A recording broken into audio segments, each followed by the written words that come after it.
Gandhi ഘാതകനായ Godse പുകഴ്ത്തിയ Calicut NIT അധ്യാപിക ഷൈജ ആണ്ടവന് സ്ഥാനക്കയറ്റം നൽകിയ നടപടിയിൽ വിമർശനങ്ങളും പ്രതിഷേധങ്ങളും തുടരുകയാണ്. മോദി സർക്കാർ ഗോഡ്സെയെ മഹത്വവൽക്കരിക്കുന്നതിന്റെ ഭാഗമാണ് സ്ഥാനക്കയറ്റമെന്ന് കോൺഗ്രസ് ജനറൽ സെക്രട്ടറി ജയറാം രമേശ് ആരോപിച്ചു. വിശദീകരണം നൽകാൻ NIT അധികൃതർ ഇന്ന് മാധ്യമങ്ങളെ കാണുന്നുണ്ട്. MS അനീഷ് കുമാർ വിവരങ്ങളുമായി. അനീഷ്, ഇന്നലെ അവിടേക്ക് മാർച്ചൊക്കെ നടന്നിരുന്നു. ഇപ്പോൾ ദേശീയ തലത്തിൽ തന്നെ ഈ വിഷയത്തിൽ പ്രതിഷേധങ്ങൾ ഉയരുന്നു. ജയറാം രമേശിന്റെ പ്രതികരണമൊക്കെ വരുന്നു. അപ്പോൾ ഈ NIT അധികൃതരുടെ വിശദീകരണം അത് ഏത് തരത്തിലായിരിക്കും? എന്താണ് നമുക്ക് ലഭിക്കുന്ന വിവരങ്ങൾ?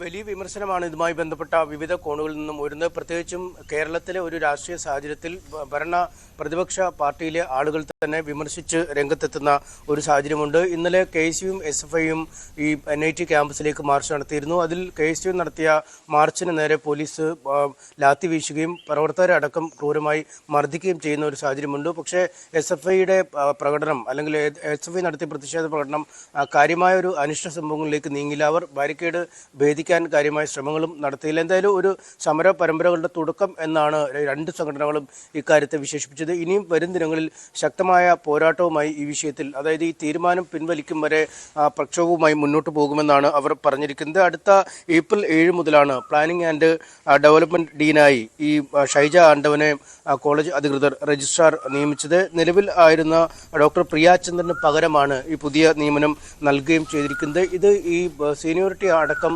മറികടന്ന് അല്ലെങ്കിൽ മറ്റ് പരിഗണിക്കേണ്ടിയിരുന്ന അധ്യാപകരെ ഒഴിവാക്കിയാണ് ഡോക്ടർ ഷൈജ ആണ്ടവനെ ഈ തസ്തികയിലേക്ക് നിയമിച്ചതെന്ന വിമർശനമാണ് വരുന്നത്. ഒരുപക്ഷെ ഇത്തരം കാര്യങ്ങൾക്കുള്ള ഒരു വിശദീകരണമാവും, ഇതിനുള്ള ഒരു മറുപടിയാവും ഇന്ന് NIT അധികൃതർ നൽകുക. ഇന്ന് പ്രസ് ക്ലബിലാണ് ഉച്ചയ്ക്ക് വാർത്താ സമ്മേളനം വിളിച്ചിരിക്കുന്നത്. ഇതുമായി ബന്ധപ്പെട്ട് ഉയർന്നിരിക്കുന്ന ആരോപണങ്ങൾക്ക് അവർ മറുപടി നൽകും. ഒപ്പം ഈ ഗാന്ധി ഘാതകനായ ഗോഡ്സെയെ പ്രകീർത്തിച്ചുള്ള സമൂഹ മാധ്യമത്തിൽ താഴെയുള്ള കമന്റുമായി ബന്ധപ്പെട്ട ആഭ്യന്തരതല അന്വേഷണം കോളേജിൽ നടത്തിയിരുന്നു. പക്ഷേ ആ അന്വേഷണത്തിന്റെ ഒരു ഫലം പുറത്തേക്ക് വന്നിരുന്നില്ല. ഇതുമായി ബന്ധപ്പെട്ട ആഭ്യന്തര തലത്തിൽ എന്തെങ്കിലും നടപടി എടുക്കുന്നതുമായി ബന്ധപ്പെട്ട വിവരങ്ങളും NIT അധികൃതർ നൽകിയേക്കില്ല. എന്തായാലും ഇതുമായി ബന്ധപ്പെട്ട ചോദ്യങ്ങളൊക്കെ ഇന്ന് വാർത്താ സമ്മേളനത്തിൽ ഉയരുക തന്നെ ചെയ്യും. 2024 ജനുവരിയിലെ രക്തസാക്ഷി ദിനത്തിന്റെ അന്നാണ് ഈ സമൂഹ മാധ്യമ പോസ്റ്റിന് താഴെ ഗോഡ്സെയെ പ്രകീർത്തിച്ചുകൊണ്ട് ഷൈജ ആണ്ടവൻ പോസ്റ്റ് ഇട്ടത്. അന്നും ഇപ്പോൾ നടക്കുന്നതിന് സമാനമായ പ്രതിഷേധ പരിപാടികൾ ക്യാമ്പസിലേക്ക് നടന്നിരുന്നു. ക്യാമ്പസിനുള്ളിലും പുറത്തും അന്ന് പ്രതിഷേധം നടന്നു. പിന്നീട് വിവിധ പരാതികളുടെ അടിസ്ഥാനത്തിൽ കുന്നമംഗലം പോലീസ് ഈ ഡോക്ടർ ഷൈജ ആണ്ടവനെതിരെ കേസെടുക്കുകയും അറസ്റ്റ് ചെയ്യുകയും ചെയ്തു. പിന്നീട് കോടതിയിലൊക്കെ ഹാജരായി ജാമ്യമെടുത്ത ശേഷം അവർ വിദേശത്തേക്ക് പോവുകയായിരുന്നു.